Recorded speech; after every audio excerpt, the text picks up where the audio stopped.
Hello, everyone, and welcome to our webinar on Kaizen Energy and the 4 pillars of health, happiness, and motivation.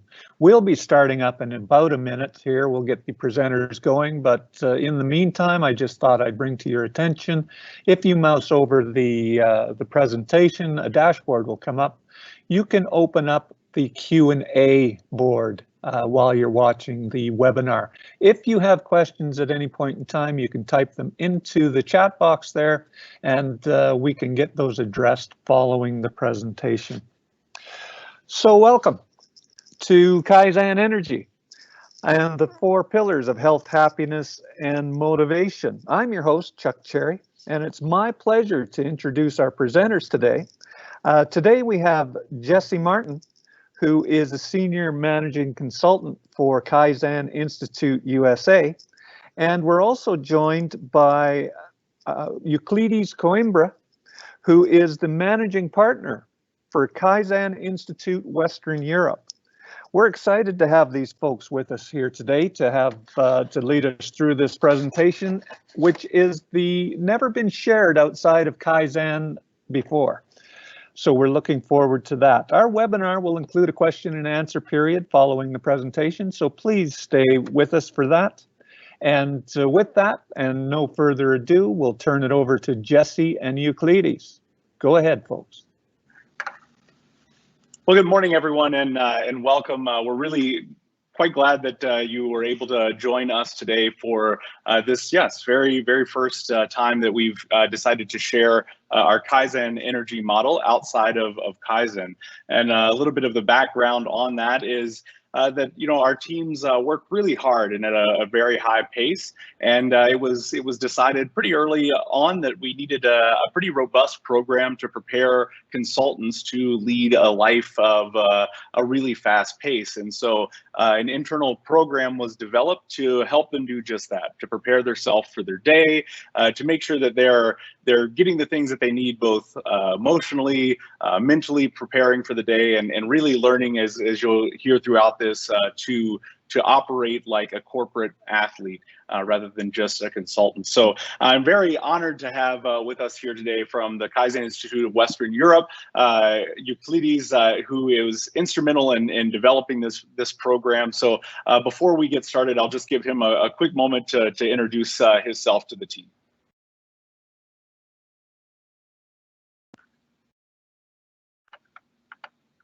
You're muted, Euclides. So hi, everybody. I am Euclides. At the moment, I am in Europe, so it's the end of my day. I hope I have still some energy to share with you. I am with the Kaizen Institute for the last 21 years. And basically, because of all the life of consulting, traveling a lot, lots of stress, we developed this program. I guess it was 16 years ago, just for internal training, for internal development. And that's what we will show you. Of course, this was based on some schools, on some knowledge areas, from sports, from psychology, and so on, but you will see as we go on. Okay, Jesse.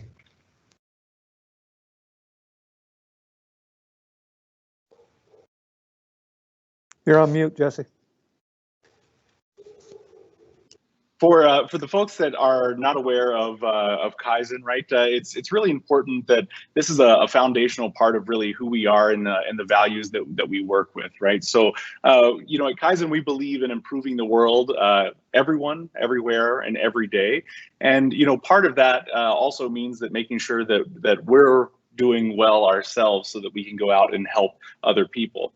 So the interesting part about our organization is that the word Kaizen is a foundation of 2 words put together, and we'll talk a little bit more about that. But the concept of Kaizen is not so much just a business and industry terminology for lean and manufacturing. It's a foundational part of Japanese culture, and around about the 5th grade, this becomes kind of integrated into the day-to-day life of students. So a teacher, just as they might say, let's clean the classroom up, or let's get organized, right? They might say, let's Kaizen. And it makes a little more sense when you start to look at the words in apart from each other, the two words, Kai, which is to change, and Zen, which is for the better. And it's really important to us because this is what we focus on doing every day.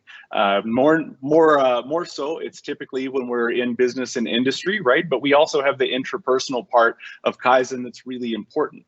And so we'll just pause really quick, and I'll explain a little bit more in depth on the two words themselves, right? So Kai, to change, the important part of change is to understand that there is sacrifice that is needed to change, right? So there's an element that must be a discipline that you have to be ready and willing to make a change and committed to it. And Zen for the better, right? To sustain these things over time, it takes a great deal of effort to, take the improvements that you've made and build them into a part of your life, and then move forward with it, right? So we see this play out everywhere. When we're trying to change things, maybe we change too much, or maybe we've not changed enough, or we have trouble sustaining it. But these two words together, right? So we have the change, which takes the effort and motivation to make something and do something different, and then Zen for the better, to sustain it and sacrifice how we were doing things and undergo a little discomfort to have a future that's a little bit better. And so the nice part is when these two come together in the Japanese culture, right, this becomes the word Kaizen, and it represents continuous improvement. So if we are willing to change, and if we're willing to have that discipline, and we want to be better, even if just incrementally, like a little bit better from yesterday to today, ultimately we have a cycle of continuous improvement where we get just a little bit better every single day. So I always enjoy a good quote, and wanted to open up here with one that has kind of carried me through my own little Kaizen journey over the past few months. And that is, unwillingness to change is a promise that tomorrow will be exactly the same. And this was something that I have reflected on a lot as I've actually taken myself through this Kaizen Energy journey and looked at my life as a whole. And it's something that I just try to keep in mind, right? Because when we talk about wanting to change and wanting to improve day to day, one of the really important parts of that is also recognizing that if we ever become unwilling to change, there's not that much that is going to improve for us from day to day. So an unwillingness to change is a promise that tomorrow will be exactly the same. And with that, I'll come into the journey that I've kind of have been on here and have really enjoyed, and it's what made me so passionate about presenting the Kaizen Energy program outwardly, even so much that we're doing it twice today. We're doing it once now as you're joining us, and we're also offering it again at 8 p.m. tonight. So if folks enjoy this and want to do this again with their families at home, or just get more out of it a second time, we wanted to make that available. And I will say that I put here on this slide, right, practicing what I preach. And I kind of had this moment 4 or 5 months ago that I wasn't where I wanted to be in shape, and was kind of feeling tired and a little bit run down, right, and just didn't feel myself, didn't feel aligned, and had underwent some pretty big life changes, and I was looking for something to do, and I ran across this program and was aware of it, and just kind of had this moment that it clicked in my head that the same thing that we're doing and applying every day successfully in businesses all across the world is what I need to do here, right? I need to start to Kaizen myself. And so, I took a little bit of planning and kind of working out what I was going to do and how I was going to execute it. But I really picked up the momentum and felt established around about February. And with very little personal sacrifice, other than a commitment to the simple steps that I set out for myself, I'm really happy with the results of feeling a lot more energy. Since February, I have been able to lose 25 pounds. I've shaved a couple minutes off of my mile time, and have really brought this joy and balance into my life that had kind of scampered away. So, you know, we're not sharing something that is theoretical, that we don't practice ourselves, and you know, I think it would just wanted to share that with the team here on this call before we get started, that, you know, this is as much a personal journey, us sharing this with you, as maybe the personal journey that you decide to take on after this. So with that, I'm going to turn it over to Euclides, who is going to start talking to us about the foundational model here.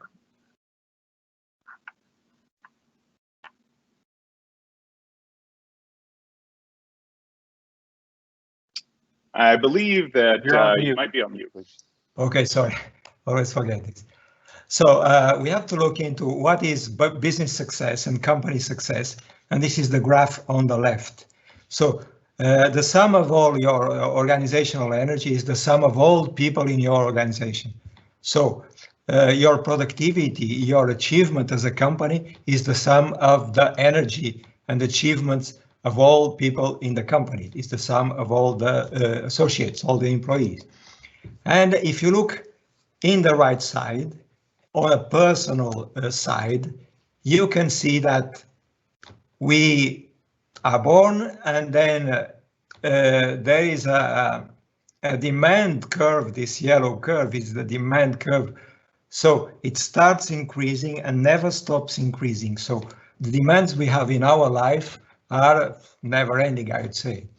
But at the same time, you have your capacity curve. This is the red curve that you find here. And more or less in your 30s, you start decreasing your capacity. You start having less energy. And there is a point where your capacity falls at a point that it's below your demand. So the red curve is below the crossing point. So that's where you start really feeling bad. Some people call it the midlife crisis, where you start thinking that you are not happy. You have to change something. Maybe you change of wife, I don't know, or you start thinking of buying a better car, or you just are unhappy with your life because the stress you have and the demand you have in your life is very high and your capacity starts going down. I am 60 at the moment. I'm not yet at that point because 15 or 16 years ago, I started investing in personal Kaizen, in Kaizen Energy, in changing my life for the better. So basically what I try to do is my capacity curve, I started, let's say, doing something so that the curve would not fall. So it's represented here by the green line. So that's what we are looking for with Kaizen Energy or personal Kaizen, change for the better, so that you can maintain your capacity in all terms. If we look in several countries, about employee engagement, you will see that, for example, in the United States, a survey to hundreds of employees in many companies show that the ones that are actively engaged are something like 25%.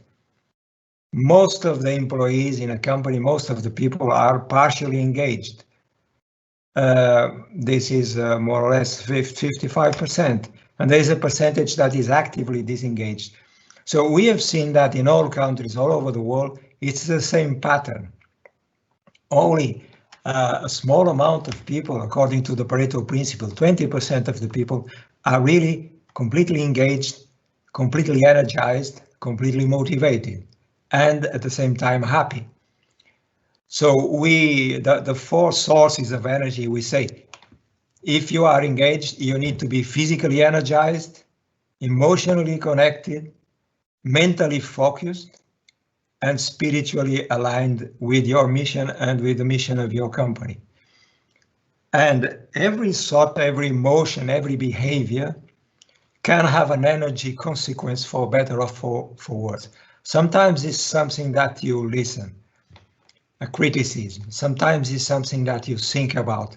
Sometimes it's because you are very tired. But all this can have a high impact on your energy level and consequently on your engagement level. So in Kaizen, we say we help companies change for the better. Okay, this is what we call our outer game, our professional game. So we help companies implement world-class systems, tools, and standards according to the lean principles, using benchmarks like Toyota Motor Corporation and using other benchmarks like Danaher Corporation and other multinational companies that are the best in their areas. That's what we do as consultants. So we help companies improve, change for the better. We have a system to help companies that you see on top, our outer game. We call this the Kaizen business system. But if we look inside, a consultant has lots of stresses, and demands. And we developed what we call our Kaizen Energy model for personal development. I will explain this later. So it's the inner game of the individual, what you say to yourself, how you feel, how focused and engaged, what is your level of motivation, what is your level of energy, what habits you have that are promoting that motivation and that energy. So we thought if we train our guys in world-class methods, in world-class improvement tools and systems, and at the same time, if we train them in their inner game, we will have a Dantotsu performance. Dantotsu means in Japanese, by far the best. So we will have high performance consultants that are always in the flow, that will have success and that will be happy. It's a kind of looking for a balance between professional and personal life. And this is the problem, because when I was younger, you see this graph here on the horizontal axis, you see the skill level that you have as an individual. What do you know, what you are capable of doing. And on the vertical axis, you see the challenge level you have in your life. So when you are young, your skill level is low because you are learning out of school and you don't have any practical experience. But if you go into a job that they give you a very high challenge level, so you go into a state of anxiety. So you develop anxiety, or this is a kind of light emotional, negative emotional state. You can even have worse things than anxiety. When I was young, until my 30s, maybe even 40s, I always had a lot of anxiety. So I had challenges, like doing a presentation for 200 people, going into a corporation outside of my country to make a presentation, presenting a workshop, leading a workshop to improve one area in 1 week. So high levels of anxiety, and my skill level were low to medium. So I was developed a lot of anxiety. Of course, I had my ways of fighting the anxiety. Sports was one of them, but my toolbox was relatively small. Of course, I want, and I think everybody wants to be in the flow channel. To be in the flow means you are so focused, you are so dedicated to what you are doing that you don't even feel the time passing.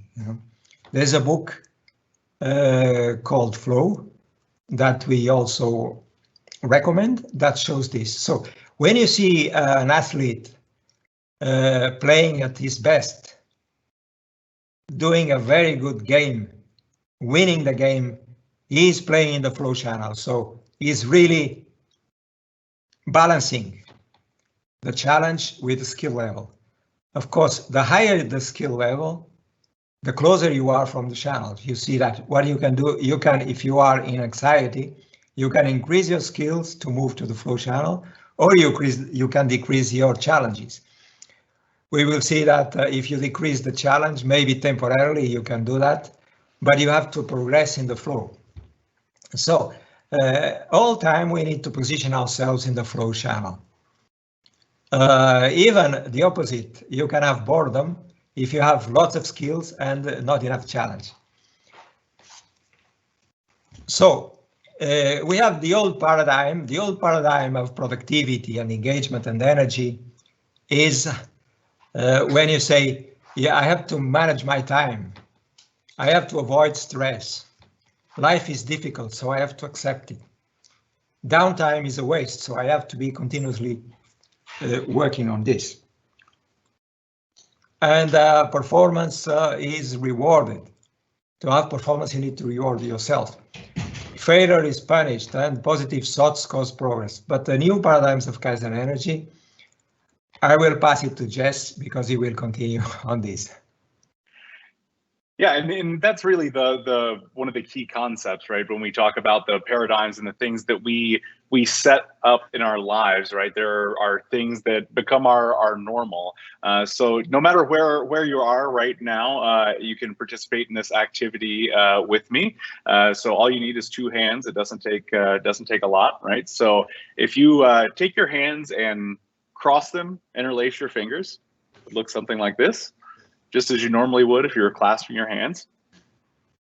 And now, if you would, just do that exactly opposite of how you've just done it. So switch your fingers, interlace them the other way.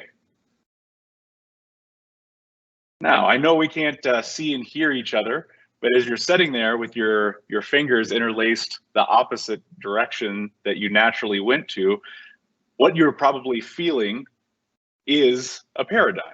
Right? This is the paradigm that you've established the first time in your life, wherever you were, when you decided to clasp your hands. That's what your brain and your pathways put together and said, this is what it feels like for your hands to be clasped. And just by me asking you to do this in a different way, right, you experience some form of discomfort there, right? Because this is the paradigm that we've built, right? So, you know, as Euclides was sharing with us, right, our paradigms exist. Like, we think we have to manage our time. We think that we have to avoid stress. You know, life's about the marathon. It's endurance. It's, you know, it's not sprints, right? And this is about shifting that mindset. And so when we look at the new paradigm, folding our hands in a different way, we're saying that rather than managing our time, we manage our energy. What does that mean? That means that we prioritize things that take a great deal of energy. We put those first in our day when we have the most energy to give. We're careful with where we're expending our energy. We are seeking out pressure. We are seeking out an opportunity to push ourselves and grow, right? All of us have experienced that over the last few months with the crisis that's impacting globally. We've all been pushed, and you probably felt a bit tired, right? And probably stressed at times, right? You've pushed yourself. We're in a new wave of learning and pushing the boundaries of what we knew.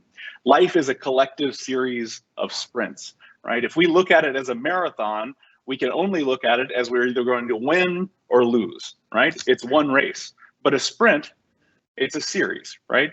We could lose one, we could lose many, but we just need to win more at the end than ultimately we lose. We break things down and we put high energy and push ourselves forward. Downtime provides productivity. This has been found in numerous studies, right? And I'm interested to see what comes out of the crisis that we're in, where all of us have experienced more downtime than we might be used to. Companies know and see and understand the importance of disconnecting from the environment that, you know, the typical work environment, to allow people to go and recharge and re-engage their spirits and their bodies, right? So, you know, downtime is not something that should be avoided. It should be something that's planned for and really made a priority in your life. Time to collect and build yourself back up. So performance is driven by our purpose. in life, right? So we talked about the performance is rewarded. This is what we do. You know, if I make this big sale, if I get this, then I'll get myself this. I'll get a new watch. I'll get this, right? You know, and that's we push ourselves to perform by promising a reward. The paradigm we want to shift to is the paradigm of I am passionate and happy with what I do, and I am purpose driven, and I perform well because it doesn't feel like work, right? It doesn't feel like it's difficult, right? Because this is what we enjoy and we're passionate about. It's what we feel like we're meant to do, right? Understanding that is the first step. And then routines are prioritized. If that's a leadership standard of work that you have for yourself, or you know, you keep a checklist, or you just go about the same routines. Maybe it's just putting kids to bed at the same time every night to establish a routine in your house. Those routines are important because that starts to build protection and structure around your day. And lastly, this one's one of the ones that I'm maybe the most passionate about, and it's being fully present in the moment. And I think that this is one that I'm most passionate about because it's not always been a mantra that I've held close to my heart, and it very much is now. You have to have a commitment to being present in the moment with the people that you're speaking to. Whether it's you here on this call, I'm only thinking and focused on you right now, right? Same when we're at home or we're with friends. And I think if anything good comes out of the Corona situation that we've had, it's maybe that we will be a bit more focused in on being present with each other, because we've gone so long without our normal routines of friends and family, right? So maybe we'll be just a bit more focused the next time we're there. So in focusing inward or outward, we have to really be present and be committed to that moment. So the other piece of this is to look at 4 principles of Kaizen Energy that really make this all happen. We have to know what to change in order to change a paradigm, and these are the 4 areas. So recovery science, understanding how we recuperate and recover ourselves, building our habits, how do we make those routines, our energy sources, where they come from, how they're impacted, and then, like we talked about, a pressure test, right? Putting ourselves under some stress to very purposefully grow. And so I'm going to pass this back to Euclides, who's going to start taking us through the first of the 4 pillars. Yeah, the first principle is that you can get energy out of 4 sources. So as a person, you have 4 sources where you can go and get energy, and also where you can lose energy if you don't manage the 4 sources well. The first one is the physical source of energy. This will give you the amount or the quantity of energy that you have. We will see later that it is related to exercise, it is related to nutrition, and it is related to rest or recovery. I will expand a little bit later on this. So the way your physical habits will set the quantity of energy that you have in your body. So you can have good habits that give you energy, or you can have not so good habits that rob you of energy. So the second source is your emotions. Your emotions is how you feel emotionally, and it is you can think of it as your emotional intelligence. There are many books about this. Is that the skill of knowing your emotional status, if you are feeling negative or if you are feeling positive, if you are sad or if you are happy, to recognize your emotional status, and also to do the same with the others, to have the capacity or the empathy to recognize emotions in others. And the way you manage your emotions also will give you more or less energy. We will come back later to this one. The second one is your brain as a mental structure, as a mental system, your mind. And and this is your capacity to focus, you know, to be like a kind of laser where your emotional quality is high, is positive. You have a lots of physical energy in your body, and you are capable to focus on a job, on a task, or whatever the task is, completely focused on something. And then you will go into a flow state. And the last one, more important one, is your spiritual force. I can say this one is the most important one, is the force of your, let's say, laser focus. Is the force of your quantity, is the sense of mission in life. What is the size of your sense of mission in your life? Let's see a little bit. This is the principle, to recognize that we can draw energy from 4 sources. Next one. Next one is what we call pressure test, or a stress for success. So if you don't have stress in your life, you will not increase your current capacity.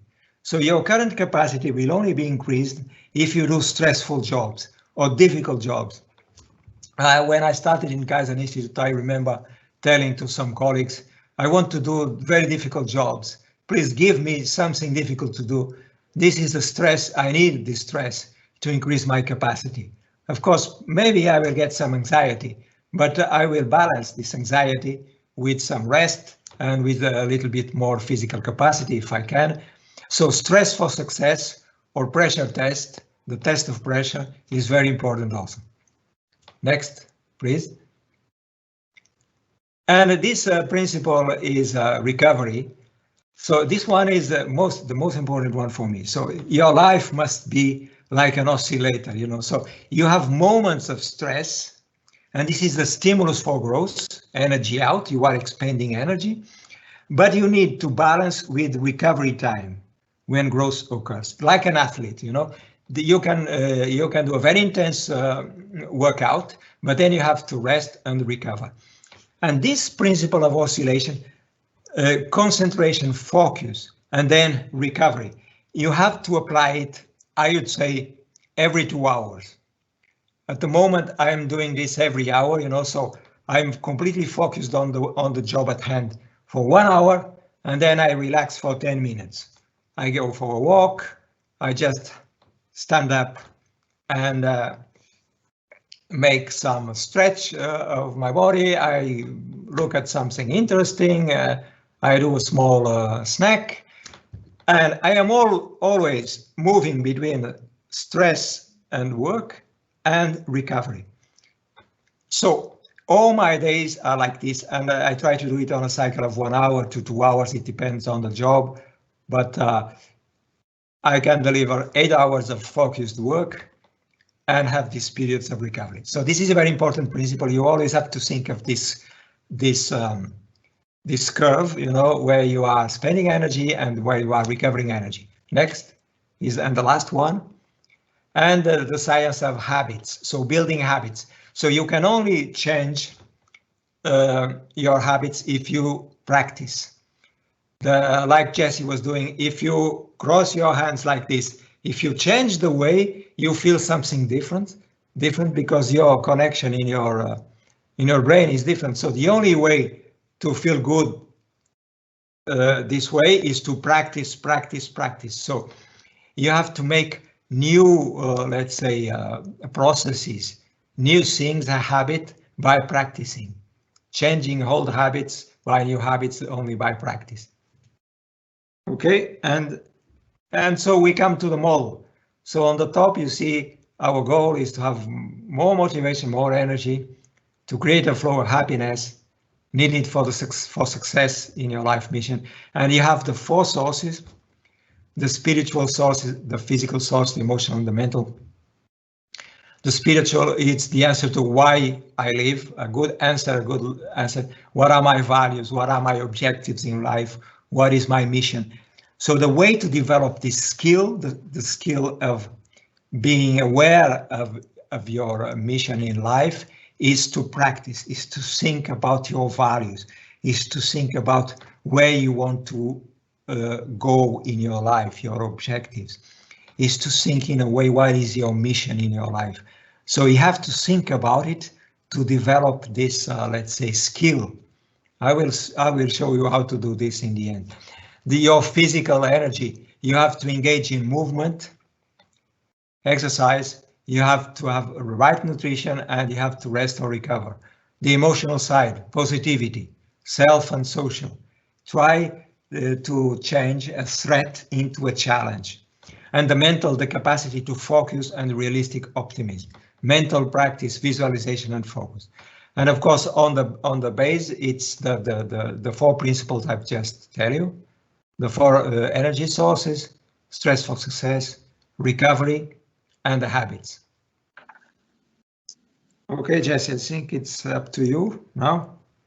Yes, and so if we look at those a little more in depth, when we talk about a physical commitment to this improvement and this journey that that you might decide to go on, and that we're going on, right? Physical, I think sometimes we sometimes misalign ourselves, and we think that this is all about going to the gym and all about how much we can run or something like that. And in preparing for this, as I've talked to several friends that are trainers for a living, right? Like one of the things that they really called out was, if it is not something you enjoy doing, you're going to have a difficult time.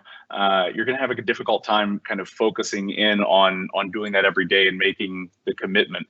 So when we're talking about physical, it doesn't always have to be that typical thing that we think of. If you enjoy swimming, right, build that into your routine for a way to work out, to build that physical capacity. But the easiest part, and the part that I've really enjoyed the most, has been from the nutritional aspect of just being so specific about what I choose to put into my body, and with the routines around it, right? So we look at the motivation to get up and go and maybe walk around, as Euclides does once an hour, getting up and stretching. One of my peers that's here in the background helping the webinar be successful today, Daniel, for about a week, every time we were on a call with him, we would hear something go off in the background. It was a timer on his phone. Once an hour, he was committing to doing a set of push-ups, and then was doing this consistently, right? And it was hard at first and became easier, right? So it's just finding that thing that works into your day. And for me, the starting point for that was really being cognizant of the nutrition that I was doing, right? And doing research and finding foods that I really enjoy, but are healthy, right? Like eating a cleaner diet, something that I have to prepare.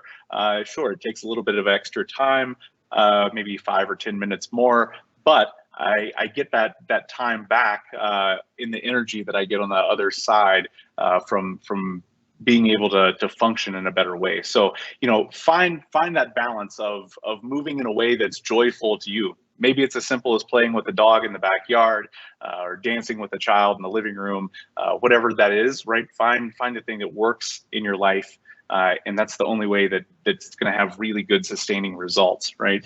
From a spiritual standpoint, aligning, right, as Euclides said, understanding why it is what it is, right? What is our purpose in life? There have been so many research studies published on this, over time, that we look at why people feel that they don't fit in a workplace, or why they feel that they have trials and tribulations in their life, and often it comes down to not understanding and feeling what their purpose is. And to see this, right, to understand what your purpose is, you have to understand what that mission is to you, and that means you have to think about it, right? So most folks know why they work at a company, right? Maybe it's for money, or for a greater purpose, right? But this is beyond why you do things in life, right? This is why you exist, right? And the only way to do this is to stop and pause and listen to yourself. And if there's been one thing that this current situation has given, it's been plenty of time to think about that and align. And there's always resources that can help you on that journey. Simon Sinek wrote a book, Start With Why, and you know, that's a resource you could look at to try to uncover what that is for you. From a mental standpoint, right, you have to have mental fortitude in order to make those emotional changes that you need, right? So the first step, supporting your focus, right? Building in that structure in your day to ensure that you have a clear, focused mind, right? Allowing yourself time to do certain tasks, setting parameters on there so you don't stress over how long something's taking, right? And really building the protection for your own thoughts and feelings, and allowing yourself to have a clear mind. One of the things that I think that has been really helpful to me is taking my day and building in those exercise routines physically into my Outlook calendar, or blocking off a time every day that I use for focus. So a task that's there that I want to complete, right? Just putting that structure in place to make sure that I don't walk around with a cloudy mind, right? Where I feel like all of these questions and clouds are blocking my ability to continue to do well, not just at my job, but in life as well. And the last piece, from the emotional standpoint, maybe one of my other favorite activities that I've been working on for about 5 months is taking time for reflection or meditation, or whatever you want to refer to it as. But giving myself, I started off with trying to just do it once a day, and found it so helpful that I do it about 4 times a day, a 15 to 20 minute block where I focus on clearing my mind, becoming present, right? Putting my thoughts and feelings in order. And, you know, this is something that I would encourage you to do, not just with yourself, but getting your family involved, right?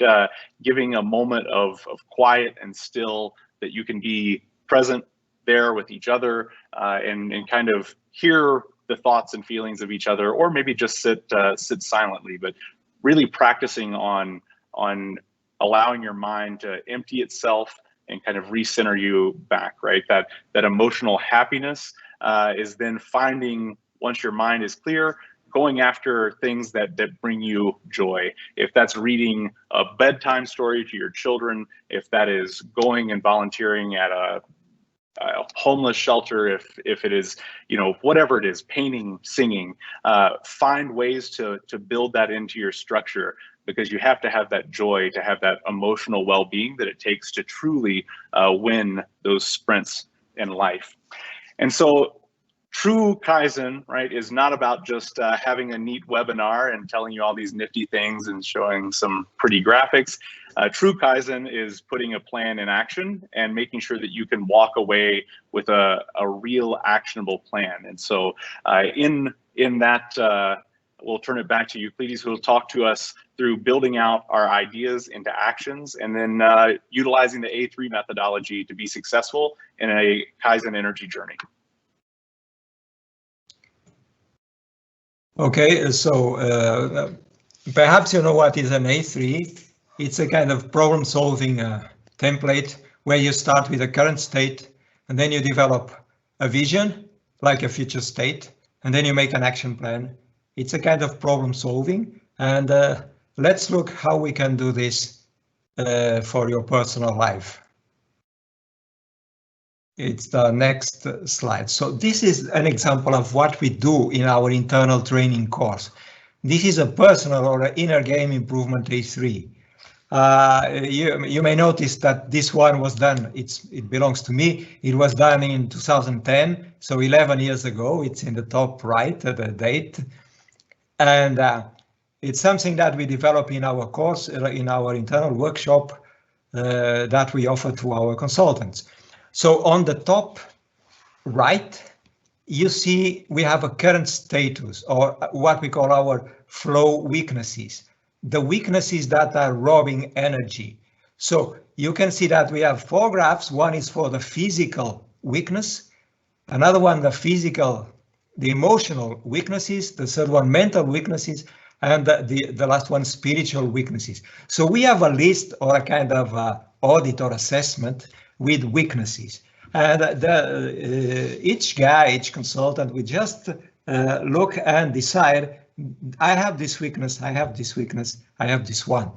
So you can see that maybe you don't see it so well, but I had in 2003 is the first column in the graph in the physical. I had 8 weaknesses related to this inventory that we can make this inventory available if you like, or this assessment.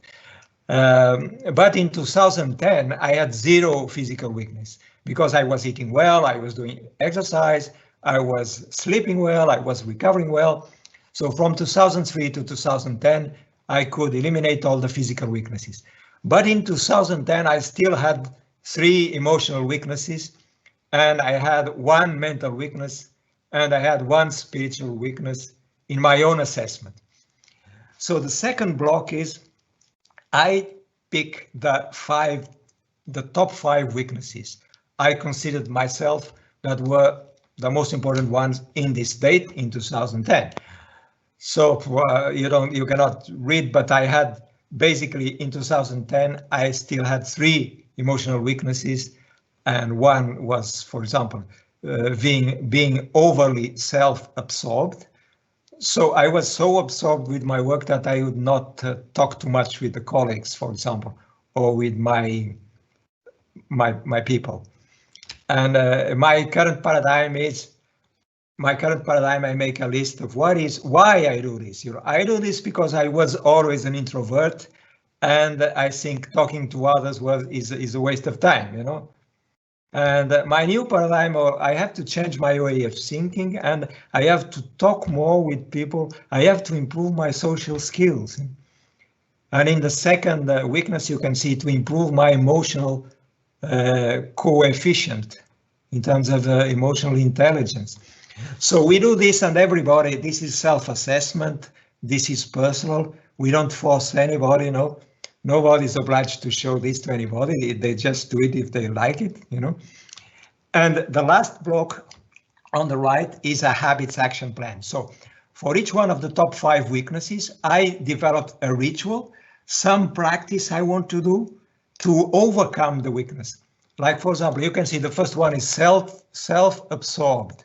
My ritual at the time is to ask my colleagues how they are doing, and send 1 message per day, just being nice and talking to other guys, not being inside myself all the time. And I have a habit formation, let's say, roadmap that every Monday, Tuesday, I could check a checkpoint if I did it or not. And there are other examples. So I just decided what is that I'm going to practice on a daily basis, on a weekly basis, some of them monthly basis, and that I can do. So it's the action plan. On the left, you will see the most important thing is your mission in life. So how you do it, you make a drawing about your life. Like, for example, you have to put, like, for example, your mission, life mission in the middle. Nothing important.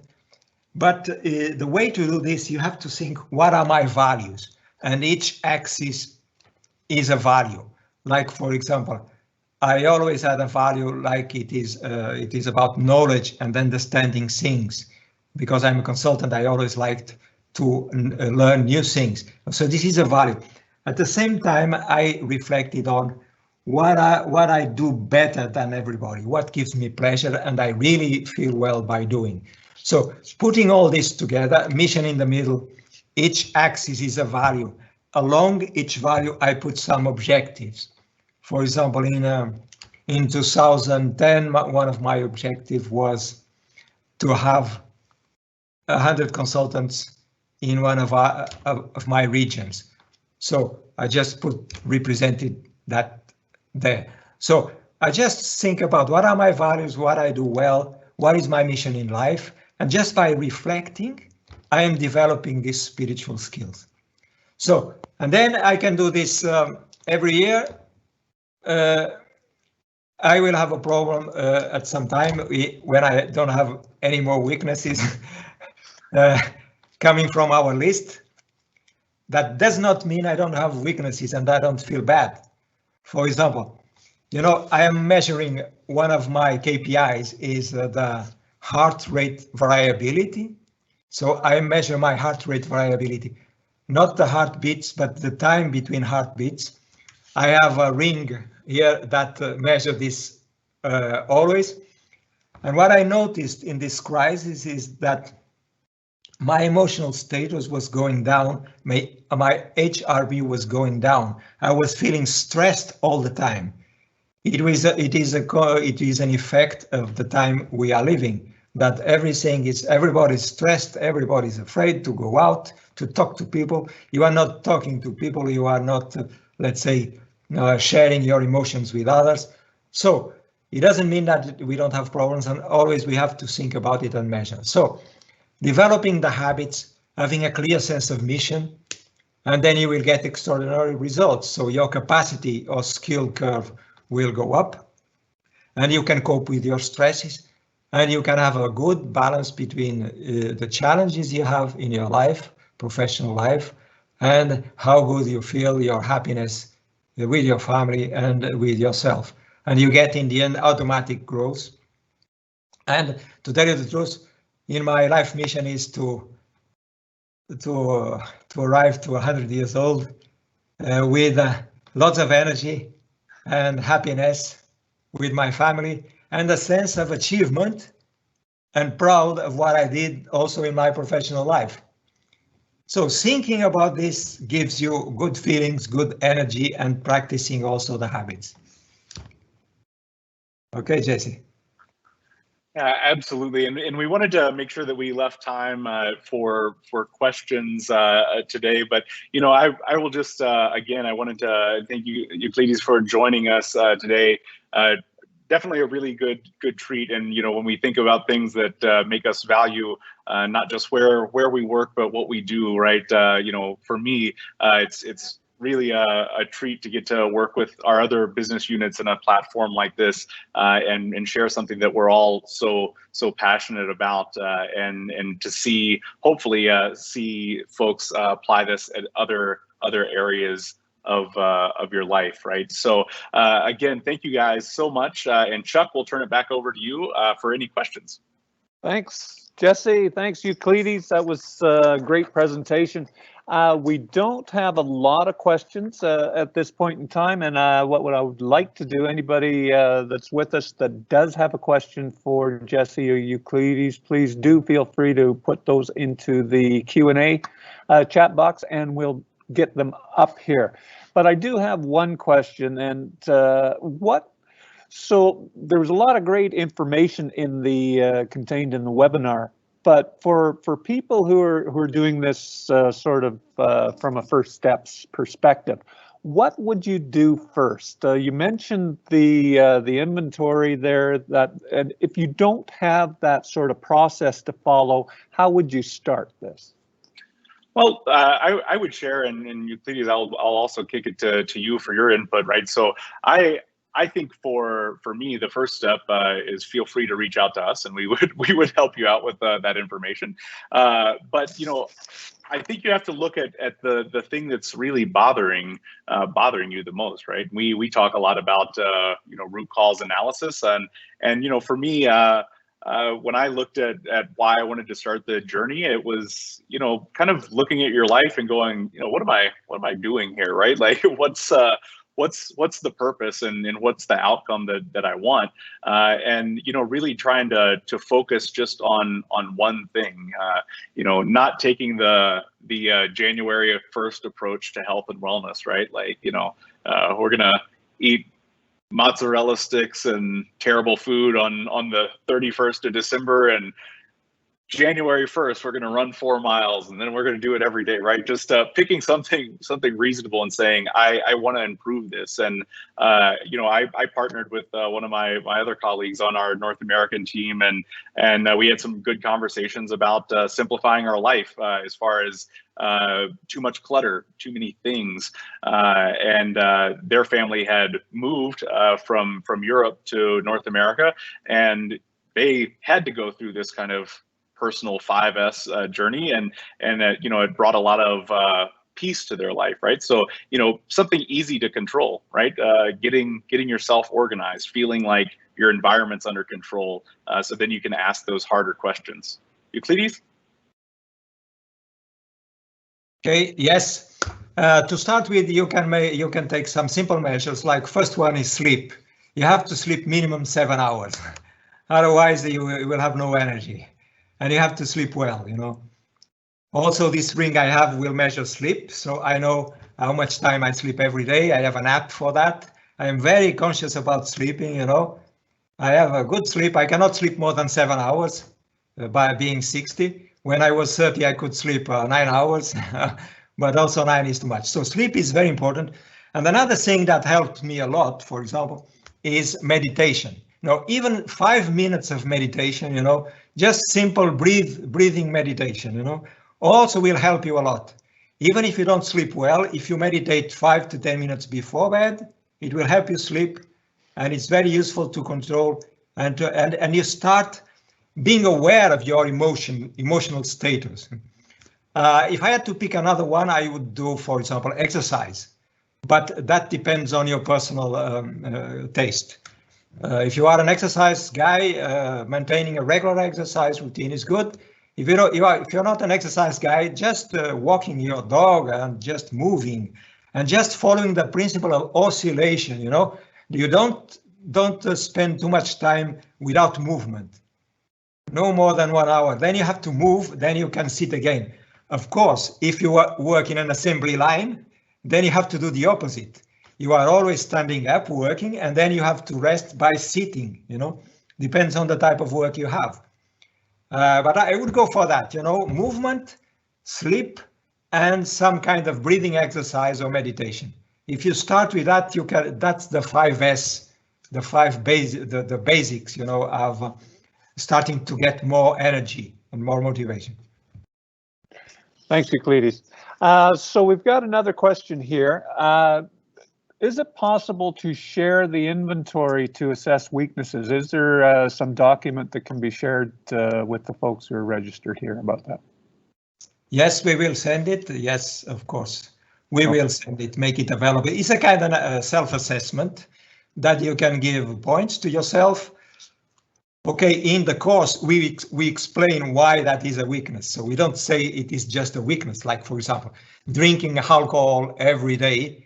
It's a weakness, but we say there is a limit. If you do half a glass of red wine, is not a weakness. If you drink more than half a glass every day, then it starts giving a fall in your energy. So the weaknesses are based on some accepted scientific principles that we explain in the course.